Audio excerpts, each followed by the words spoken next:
তাহলে আরও একবার হিসেবটা বুঝে নেই দর্শক। ঢাকা এবং চট্টগ্রাম মহানগরীতে প্রতি কিলোমিটার ভাড়া 2 টাকা 42 পয়সা ছিল, সেটা এখন 2 টাকা 53 পয়সা করা হয়েছে। ওদিকে আন্তঃজেলা এবং দূরপাল্লার ক্ষেত্রে প্রতি কিলোমিটার ভাড়া 2 টাকা 12 পয়সা ছিল, সেটা বাড়িয়ে 2 টাকা 23 পয়সা নির্ধারণ করা হয়েছে। এছাড়া ঢাকা পরিবহন সমন্বয় কর্তৃপক্ষের আওতাধীন যে জেলাগুলো আছে সেখানে প্রতি কিলোমিটারের ভাড়া 2 টাকা 32 পয়সা ছিল এতদিন ধরে, সেটা এখন থেকে 2 টাকা 43 পয়সা কার্যকর হবে। তবে সুখবর হচ্ছে সিএনজি চালিত বাসের ভাড়া আগের মতোই থাকবে, আপাতত সেটা বাড়ানো হচ্ছে না। আমরা আলাপে যাব। আমাদের সঙ্গে এই মুহূর্তে সংবাদযোগে যুক্ত আছেন যোগাযোগ বিশেষজ্ঞ অধ্যাপক ডক্টর মোহাম্মদ হাদিউজ্জামান এবং আছেন জগন্নাথ বিশ্ববিদ্যালয় অর্থনীতি বিভাগের অধ্যাপক ডক্টর মোহাম্মদ আজম খান। আপনাদের দুজনকে স্বাগত জানাচ্ছি, কৃতজ্ঞতা আমাকে সময়টা দেওয়ার জন্য। এবং ডক্টর মোহাম্মদ হাদিউজ্জামান, আপনার কাছ থেকে একটা পর্যবেক্ষণ শুরুতে নিতে চাই। আমরা বলছি প্রতি কিলোমিটারে বাস ভাড়া 11 পয়সা বাড়ানো হয়েছে, কিন্তু মন্ত্রীর ভাষায় সেটা সমন্বয় করা হয়েছে। আমাদের ঠিক এখনকার যে জনজীবন, সেখানে এই 11 পয়সা আসলে কী ধরনের প্রভাব ফেলবে? সবচেয়ে বড় কথা, 11 পয়সা হিসেবটা আসলে কিভাবে হবে? আমরা তো এমনিই ঠিকঠাক ভাড়া আসলে বাস ভাড়া নিতে দেখি না, এমনি তারা বিভিন্নভাবে বাড়ানোর কৌশল অবলম্বন করেন। সেক্ষেত্রে 11 পয়সা আসলে কিভাবে কাউন্ট হবে একটু জানাবেন। জি, অসংখ্য ধন্যবাদ। আসলে যখনই বাস ভাড়া বাড়ানো হয় ট্রেনের সাথে সমন্বয় করে আমরা এই ধরনের আলোচনা করি। আপনি যথার্থই বিষয়টা সামনে এনেছেন। আসলে কাগজে কলমে আমি বলবো প্রথমেই যে কাগজে কলমে আজকে যেভাবে সমন্বয় করা হলো, যেহেতু জ্বালানি তেলের দাম বেড়েছে, এইটা যে সমন্বয় করা হবে এটা অনেকটা প্রত্যাশিত ছিল, আমি অপ্রত্যাশিত কিন্তু বলবো না প্রথমত। এবং দ্বিতীয়ত হচ্ছে একটা জায়গায় আমি একটু বলি নেই, সেটা হচ্ছে সরকারের পক্ষ থেকে যে নেগোসিয়েশন বা দর কষাকষি হয়েছে, সেখানে সরকারকে সাধুবাদটা দিতেই হবে। কারণ অতীতে আমরা দেখেছি যখনই জ্বালানি তেলের দাম বেড়েছে, তার সাথে সবসময় আমরা দেখি অনেক গয়েবী খাত আছে, আপনি নিশ্চয়ই জানেন 12-13টা খাত আছে। সেই খাতগুলো অনেক সময় আমরা দেখি সেটাও আসলে সমন্বয় করে ভাড়াটা অনেক বাড়ানোর একটা চেষ্টা থাকে। সেই জায়গায় আমি বলবো যে সরকার এবার অনেকটাই আমি বলবো যে এখানে সফলতাই পেয়েছে, কাগজে কলমে আমি বলছি। এখন আসেন যে যদি কিন্তু যে প্রশ্নগুলো আপনি করছেন, কাগজে কলমে তো আমরা যেটা দেখলাম, আপনি দেখেন এখানে একটা বড় মজার বিষয়, যাত্রী কল্যাণ সমিতি থেকেও কিন্তু বলা হয়েছিল যে 15 পয়সা বাড়ানো যেতে পারে। মালিকরা 28 পয়সা চেয়েছিল, সরকার কিন্তু 11 পয়সায় নেগোসিয়েশনটা ঠেকিয়েছে। তো সেই জায়গায় এটা তো আমি যেটা বললাম কাগজে কলমে একটা বিশাল বিষয়, কিন্তু যদি কিন্তু এটাই আমরা অতীতেও দেখেছি যে ভাড়া যেভাবে নির্ধারণ হলো, এই টাকাটা আসলে যে 11 পয়সার কথা বলা হচ্ছে, এখন তো আপনি বাজারে আসলে 1 টাকাই খুঁজে পাওয়া যায় না। তাহলে 11 পয়সার যে হিসাব বলা হচ্ছে, কারণ সর্বনিম্ন ভাড়া 8 টাকা বা 10 টাকা স্থানভেদে আপনি নিশ্চয়ই জানেন, সে তার সাথে যুক্ত হবে যেটা কিলোমিটার প্রতি বলা হচ্ছে আপনার 11 পয়সা করে বাড়বে। কিন্তু আসলে খুচরা টাকাটা আপনি এটা কিভাবে দেবেন? 1 টাকাও তো এখন বাজারে নাই, 5 টাকার নিচে তো আমরা টাকা এখন দেখি না। তো এটা অবশ্যই একটা জটিলতা আছে। এবং একই সাথে সবচেয়ে বড় কথা হচ্ছে আসলে বাস্তবায়নটা, আমি যেটা বললাম কাগজে কলমে আমরা কিছুটা সাদা চোখে তৃপ্তির একটা ঢেকুর গিলছি, কিন্তু আসলে বাস্তবায়নটা আমি যেটা মনে করছি অনেক চ্যালেঞ্জিং। বিশেষ করে আপনি জানেন যে আমাদের পরিবহন খাতে বেশ কিছু অনেকটা উদ্ভাবনী মেধাশক্তি আমি বলবো, যে ওয়ে বিল নামে একটা বিষয় আছে, সেটা কিন্তু আসলে কিলোমিটার বেসিসে ভাড়া নেওয়া হয় না। সেটা ওয়ে বিলের বিভিন্ন পয়েন্ট আছে, ওই পয়েন্টের হিসাবে ভাড়া নেয়, এর আগে নামেন পরে নামেন, ভাড়াটা আপনাকে ওয়ে বিলের পয়েন্ট থেকে পয়েন্টে দিতে হবে। তার মধ্যে আবার গেট লক বিভিন্ন নামকরণ আছে। তো বাস্তবায়নটা অনেক চ্যালেঞ্জিং। এবং আপনার সিএনজি আরেকটা বিষয়, যেহেতু এটা আমাদের ডিজেলের দাম বেড়েছে, তাহলে তো সিএনজি চালিত যে বাস আছে সেখানে তো অতিরিক্ত ভাড়া নেওয়ার কোনো সুযোগই নাই। কিন্তু আসলে যাত্রী সাধারণ বাসে ওঠার পর কি মানে ওঠার আগে কি বাসের নিচে দেখবে যে এটা কি গ্যাসের সিলিন্ডার আছে কিনা? সেটা তো সুযোগ নাই। সেইটা তো আসলে আপনি জানেন যে বাসগুলি ফিটনেস এর জন্য প্রতি বছর বিআরটি তে যায়। এটা বিআরটির একটা দায়িত্ব যে আসলে ফিটনেস সনদে আমার মনে হয় এখন লিখে দেওয়া উচিত, কারণ অতীতে আমরা চেষ্টা করেছি যে বাসের বডিতে লিখে দিতে, কিন্তু সেটাও দেখা গেছে যে কিছুদিন পর উঠে গেছে। তো এটা খুবই মানে যেটা আমি বললাম যে আসলে সবচেয়ে বড় কথা হচ্ছে 2 টাকা 42 পয়সা হোক আর 2 টাকা 50 পয়সা হোক, সবচেয়ে বড় কথা হচ্ছে যে এই যে ভাড়াটা, এটা নিঃসন্দেহে যাত্রী সাধারণের কাছে বেশি মনে হবে। যদিও আমি বললাম তেলের দামের সাথে সমন্বয় করার যে বিষয়টা যদি সামনে আনেন সেই হিসাবে এটা যৌক্তিক, কিন্তু ভাড়াটা যে ভাড়াটা এখন নেওয়া হবে বা অতীতে নেওয়া হয়েছে সেটা কি আসলে যাত্রী সাধারণের জন্য চাপ তৈরি করেছে কিনা, সে জায়গায় অবশ্যই এখানে একটা চাপ আছে। তার কারণটা হচ্ছে যে আসলে ভাড়া নির্ধারণ পর্যন্তই আমাদের সরকারের এখানে একটা দায়িত্ব, কিন্তু পরিচালনাটা আসলে সরকারের এখানে আসলে নাই। সেটা ব্যক্তি মালিকানায় যেভাবে পরিচালিত হয়, এখানে আসলে সরকার চাইলেও ভাড়ার উপর যে একটা সাবসিডি দিবে সেটারও সুযোগ নাই। সেটার জন্য কিন্তু আমরা বারবার যেটা বলে এসেছিলাম যে বাস রুট রেশনালাইজেশন সেটা লাগবে, অর্থাৎ কোম্পানি ভিত্তিক বাস চলবে যেখানে সরকারের একটা নিয়ন্ত্রণ থাকবে। তো সেটা হলে কিন্তু আসলে সুন্দর একটা বিজনেস মডেলের মধ্য দিয়ে একদম। আমি আসলে আপনাকে বিশেষভাবে ধন্যবাদ দিতে চাই এই অর্থে যে আমি আসলে ঠিক পরের প্রশ্নটা আপনার কাছে আসতাম, যে আমি আসলে বুঝবো কি করে যে এই বাসটা ডিজেলে চলছে নাকি সিএনজিতে চলছে, কারণ পাবলিক পরিবহনে যে পাবলিক উঠবে তারা তো আসলে ওই প্রশ্নটা করবে না। আপনি আছেন এখানে, নিশ্চয়ই এরপরে যখন আসবো তখন আসলে মনিটরিং এর বিষয়টা নিয়ে একটু কথা বলবো আপনার সঙ্গে। অথবা ডক্টর মোহাম্মদ আজম খান, আমরা 11 পয়সা বলছি প্রতি কিলোমিটারে, হয়তো এটা খুব বড় একটা অঙ্ক মনে হচ্ছে না, কিন্তু পরোক্ষভাবে যদি আমরা বিশ্লেষণ করি আমরা কিন্তু অনেক চাপ টের পাচ্ছি। অর্থাৎ মূল গলদের জায়গাটা হচ্ছে জ্বালানি, সেই জায়গাটাতে আসলে সংকট রয়ে গেছে। ফলে দেখা যাচ্ছে যে পণ্যগুলো আসলে রাজধানীর বাইরে থেকে রাজধানীতে ঢুকছে সেখানে যেমন এক ধরনের কস্টিং বাড়ছে, ঠিক তেমনি আসলে শিল্পের বিভিন্ন খাতগুলোতে এরকম চাপ তৈরি হচ্ছে। তার মানে দিন শেষে নাগরিকদের যে ভোগান্তি, সেই ভোগান্তির উপরে বাড়তি চাপ তৈরি হলো কিনা, অধ্যাপক আজম খান? আপনার প্রশ্নের ভিতরেই অনেকগুলো উত্তরও রয়ে গেছে আর কি। জি, পেট্রোলিয়ামের দাম বেড়ে যাওয়াতে এটা অনেকটা একটা সাধারণভাবে আমরা মনে করেছিলাম যে বাসের ভাড়াটা বেড়ে যাবে, এটা বাড়াতে হবে, এটার বিকল্প ছিল না। তো এর পাশাপাশি আরেকটা জিনিস একটু চিন্তা করে দেখতে হবে যে এটার ফলে প্রথম যেটা হবে, আমি বলিনি, আমাদের যে আয় বৈষম্যর একটা দেশ, অতি দরিদ্র অতি ধনী, এমনও প্রাইভেট গাড়ি নিয়ে সব ঘরে ঢাকা শহরে জ্যাম করে ফেলে। আবার কিছু মানুষ আছে অতি দরিদ্র, গ্রাম থেকে এসে কিংবা ইউনিভার্সিটি কলেজ স্কুলের ছাত্ররা, এদের একমাত্র ভরসা হচ্ছে এই বাস এগুলো।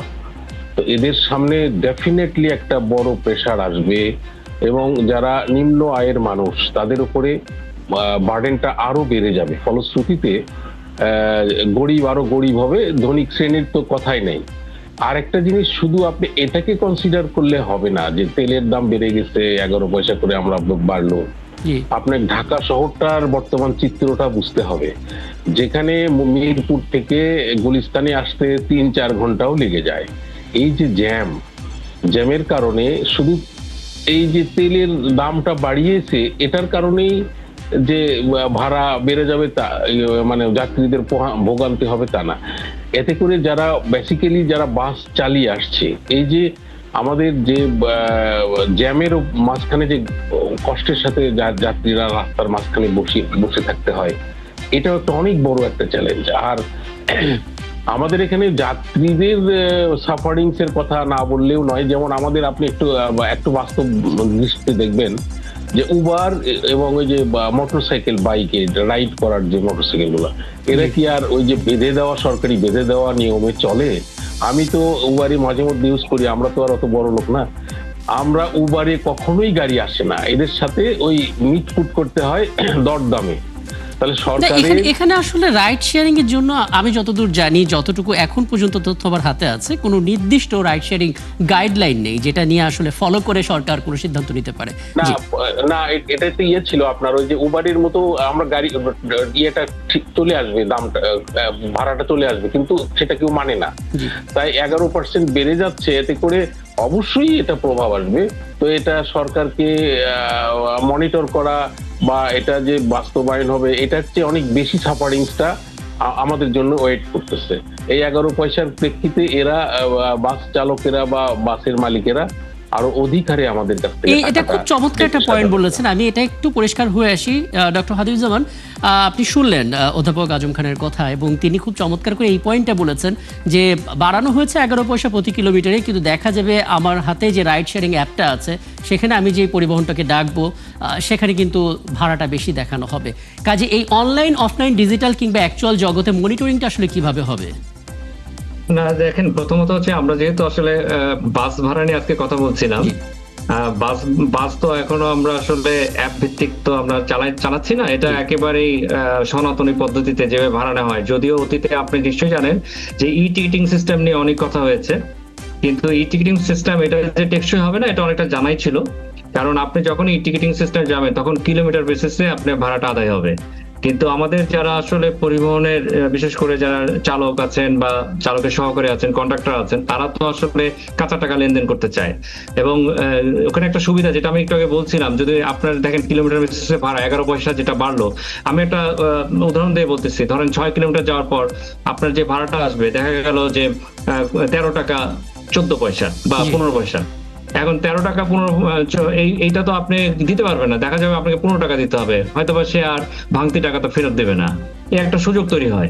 এবং তার সাথে আমি বললাম যে অনেকগুলি মাধ্যম আছে, ওয়েবিল, গেট লক ইত্যাদি নামেও দেখা যায় যে যারা যাত্রী সাধারণ আছে তারা এটা অনেকটা আমি মনে করি যে অসহায় হয়ে পড়ে, যেটা আমরা ভাড়া নৈরের কথা বলি। তো আসলে আমি যে জায়গাটা বলবো যে আজকে যেহেতু আমরা কথা বলছি যে তেলের দাম বৃদ্ধি তার সাথে ভাড়া সমন্বয়, এখানে একটা জিনিস আমি যেটা বারবারই বলবো যে এখানে সরকারের একটা সফলতা আছে, কিন্তু একই সাথে পুরো ভাড়া নির্ধারণের যে খাতগুলি আছে আমার কাছে মনে হয় যে ভবিষ্যতে এটা চুলচের একটা বিশ্লেষণ করা উচিত। অনেক জায়গায় খাতগুলি আমার কাছে মনে হয়েছে বিলাসী। যেমন আপনাকে একটা উদাহরণ দিয়ে বলি, যখন ভাড়াটা হিসাব করা হয়, যে ফর্মুলার কথা একটু আগে কিন্তু মন্ত্রী মহোদয় বলছিলেন, ওইখানে একটা বিষয় আছে যে আপনার ইকোনমিক লাইফ টাইম 10 বছর ধরা হয় বাসগুলো। তার মানে 10 বছরের মধ্যে আপনার বিনিয়োগ, ব্যাংকের সুদ সব তুলে নিতে হবে। তো মজার বিষয় হচ্ছে আমরা ঢাকা শহরের বাসগুলো থেকে তাকালে, চেহারা দেখলে আমরা নিজেরাই কিন্তু আসলে খুব হতাশ হয়ে যাই যে লক্কর চক্কর বাস এবং ছাল বাকল ছাড়া তো আর কিছু নাই, এখানে মাংস আমরা খুঁজে পাই না, ফ্ল্যাশ নাই। এবং আপনি যদি একটু খেয়াল করেন ওইখানে এমন কিছু খাত আছে, যেমন কম্প্রিহেন্সিভ ইন্স্যুরেন্সের কথা বলা হচ্ছে, বছরে তাদের প্রায় 1 লাখ টাকার বেশি ইন্স্যুরেন্স আছে। আবার একটা জায়গায় যা দেখবেন যে একটা বাস যদি অ্যাক্সিডেন্টের মধ্যে পড়ে যায়, সেখানে যে ক্ষতি সেটা ঠিকঠাক করার টাকাও কিন্তু ভাড়ার মধ্যে ধরা আছে। তা আপনি যদি ইন্স্যুরেন্সই থাকবে, আবার দুর্ঘটনা হলে আলাদাভাবে কেন এই খাতটা ধরা হচ্ছে, এটাও খুব কিন্তু পরিষ্কার না। এবং আপনি নিশ্চয়ই জানেন যে আবার গড় বোঝাই বলে একটা বিষয় আছে, অর্থাৎ পিক এবং অফ পিক আওয়ারের মধ্যে তারা গড় করে, পিক আওয়ারে আমরা দেখি বাদর ঝোলা হয়ে সবাই যাচ্ছে, অফ পিকে খালি বা যে কোনো যাত্রী থাকুক না কেন দেখা যাচ্ছে দুইটা গড় করে তারা ভাড়াটা নির্ধারণ করছে। সেখানে একটা শুভঙ্করের ফাঁকি আছে। আপনাকে আমি এই জায়গাটা একটু ধরিয়ে দিই, সেটা হচ্ছে যে বড় কথা হচ্ছে যে আসলে কেন আমার অফ পিক আওয়ারে বেশি বাস লাগবে, এটা তো শিডিউলটা অফ পিক আওয়ার অনুযায়ী আমরা অ্যাডজাস্ট করতে হবে, কিন্তু আপনি কেন পারছেন না? কারণ বাসগুলো এখন ফ্র্যাগমেন্টেড ওনারশিপে চলছে, এখানে নিয়ন্ত্রণ নাই। এখানে বাসটা একজন চালকের হাতে ছেড়ে দেওয়া হচ্ছে, তাকে বলা হচ্ছে যে দিন শেষে তুমি 3000 টাকা দিবা, সে সড়কে নেমে বেপরা। আমি যেহেতু একেবারে শেষের দিকে আছি, যে সংকটগুলো কথা বললেন আমি একটু সমাধানটা খুঁজতে চাই। অধ্যাপক আজম খান, আপনি অর্থনীতির মানুষ, আপনার জায়গা থেকে আপনি একটা বিশ্লেষণ দিয়েছেন যে শহরটা অতি ধনী এবং অতি দরিদ্র, অর্থাৎ বিশাল আয় বৈষম্যের একটি শহর, এবং সেই শহর যখন থাকে তখন সেখানে শুভঙ্করের ফাঁকি তো থাকবেই। দূর করার উপায়টা কি, যদি কোনো সমাধানের পথ আপনি আমাদেরকে বলেন? অনেক কঠিন একটা প্রশ্ন।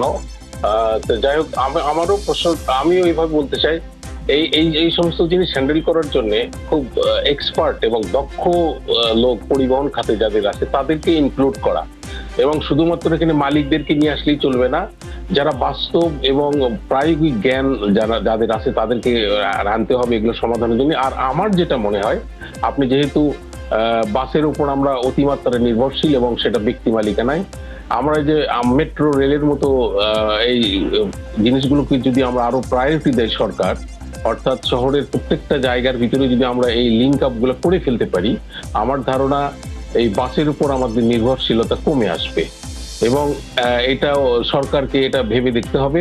আর বাসের উপর আপনি এত মানুষ, এত মালিক, এবং আর এই যে বাসের যে সমস্ত কর্মচারী কর্মকর্তা, এরা কিন্তু বাসের মালিকদেরকে টাকা পয়সাও ঠিক মতো দেয় না। আমার মনে হয় এদের মধ্যে দুর্নীতির পরায়ণের প্রবণতাটাও অনেক বেশি। ফলশ্রুতিতে বাসের মালিকেরা যে আমরা কিন্তু আবার উল্টোটাও শুনেছি অধ্যাপক আজম খান, সেটা হচ্ছে যে কিছু কিছু বাস মালিক যারা আছেন তারা আসলে টার্গেট বেঁধে দেন, যে কারণে আসলে তারা বিভিন্নভাবে বিভিন্ন পথ অবলম্বন করার চেষ্টা করেন। হ্যাঁ, এটাও আছে, এটাও আপনার কথাটাও সঠিক। কিন্তু আমার যেটা মনে হয়, সেটা যদি সরকার একটা মাস্টার প্ল্যান, বড় প্ল্যান করে যদি মেট্রো রেলের মতো যোগাযোগ ব্যবস্থাটাকে যদি আরো উন্নত করে করতে, মানে সিস্টেমটা আনতে পারে, মানে একটা বিকল্প ব্যবস্থাপনা যদি থাকে, বিকল্পের দিকে সরকার যেতে হবে। না হলে আসলে এদের ইস্যুটা উপর এত ছেড়ে দিলে বড় এটা এবং আবার এত বাড়বে। জনসম্পৃক্ত, এই স্বল্প সময়ের মধ্যে শেষ করা কোনোভাবে সম্ভব এটা না, কিন্তু প্রেক্ষাপট তারপরেও অনেক বড়। আপনাদের কাছ থেকে খুব চমৎকার বেশ কিছু পরামর্শ আমরা পেয়েছি এবং এটা নিয়ে আলাপটা শেষ করতে চাই। অনেক ধন্যবাদ আমাকে সময়টা দেওয়ার জন্য। দর্শক, আমাদের সঙ্গে ছিলেন এতক্ষণ যোগাযোগ বিশেষজ্ঞ অধ্যাপক ডক্টর মোহাম্মদ হাদিউজ্জামান এবং একই সঙ্গে ছিলেন জগন্নাথ বিশ্ববিদ্যালয় অর্থনীতি বিভাগের অধ্যাপক ডক্টর মোহাম্মদ আজম খান। এই ছিল এখনকার সংবাদযোগে। আগামীকাল ঠিক রাত 10টায় আবারও দেখা হবে নতুন কোনো বিষয় এবং তার বিশ্লেষণ নিয়ে। থাকুন একাত্তরের সাথে।